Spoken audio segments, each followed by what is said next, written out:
पहिल्या दिवशी 8 किलोमीटरची प्रोलॉग रेस झाली। दुसऱ्या दिवशी 91 किलोमीटरची रेस होती। काल जी रेस झाली ती 109 किलोमीटरची होती आणि आजची जी आहे ती 134 किलोमीटरची रेस आहे। सासवडहून 12:30 वाजता ही रेस निघाली आणि आता थोड्याच वेळात इथे बारामतीमध्ये या रायडर्सचं आगमन होणार आहे, तेव्हा आपण त्यांचं एकदम बारामती स्टाईल मध्ये स्वागत करूया।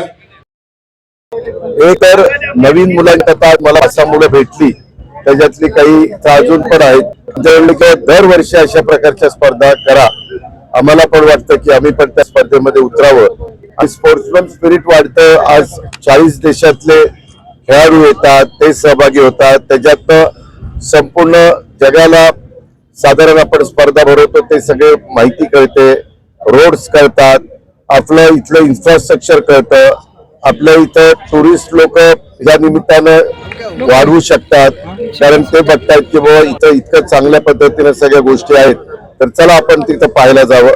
अशा अनेक उद्देशाने आम्ही हे सगळं करायचं ठरवलं होतं आणि उद्या आता त्याचा शेवट होतो। थोडीशी एक गडबड झाली की नेमकं हे सगळं चालू असताना लोकल बॉडीचे इलेक्शन होत्या आणि त्याच्यातनं बरेच जण तिकडेही अडकून पडले आणि राज्याच्या मुख्यमंत्र्यांना डावसला जावं लागलं, तरी त्यांनी एक दिवस सुरुवातीला दिला आणि उद्घाटन ह्याचं पुण्यामध्ये येऊन त्यांनी केलं। आता उद्या सगळे मिळून त्याचा समारोप करू। पण जिथं जिथं आज सासवडला सुरुवात झाली तिथं प्रचंड नागरिकांनी प्रतिसाद दिला। आजचा शेवट बारामतीमध्ये झाला, तिथेही अतिशय चांगल्या प्रकारे नागरिकांनी प्रतिसाद दिला, व्यवस्था उत्तम झाली। मी काही खेळाडूंशी बोललो, खेळाडू देखील म्हणाले की अशा पद्धतीने रोड्स आणि इन्फ्रास्ट्रक्चर हे आम्हाला फार क्वचितच बघायला मिळालं आणि विशेषतः लोकांचा प्रतिसाद।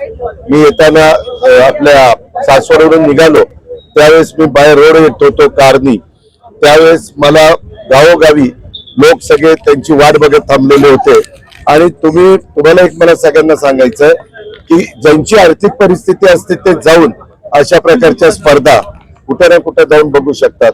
आज आमच्या ग्रामीण भागातल्या महिला, आज आमच्या ग्रामीण भागातली मुलं मुली किंवा आमचा शेतकरी किंवा आमचा सर्वसामान्य नागरिक ज्याची ऐपत नाही अशा ठिकाणी जाऊन तिकीट काढून बघायची, त्यांनाही कळालं किंवा कशी स्पर्धा असते, कशा सायकली चालवतात, काय त्याच्यामध्ये असतं, त्यांनाही ह्याच्याबद्दलचं कुतूहल असतं। इतके दिवस त्यांनी कुठेतरी टीव्हीला बघितलेलं असतं किंवा आणखीन कुठं बघण्याचा प्रयत्न ते करतात, पण ह्याच्यातून एक क्रीडामय वातावरण सगळ्या परिसरामध्ये होऊन जातं आणि त्याच उद्देशाने सर्वांनी त्याच्यात सहभाग घेतला। स्पॉन्सरशिप चांगल्या मिळाल्या, बजाज असेल किंवा सिरम असेल किंवा पंचशील असेल, अशा बऱ्याच मला म्हणजे आपल्या रुबी हॉस्पिटलनी पण सगळी ह्याची प्राथमिक उपचाराची व्यवस्था त्यांनी केलेली होती।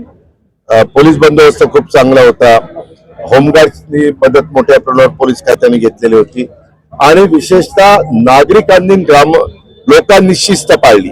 लोकांना सांगितलं जात होतं आता हे जाणार आहे तिथं कोणी आतमध्ये यायचं नाही आणि लोकांनी फार चांगल्या प्रकारे शिस्त पाळली। म्हणजे आपला पण इथला नागरिक त्याला जर आपण विश्वासात घेतलं तर तो प्रतिसाद पण देतो आणि शिस्त पण विद्या प्रतिष्ठान कॉलेजच्या चौकामध्ये या तिसऱ्या पर्वातील फेरीचा काल समाप्ती झाली।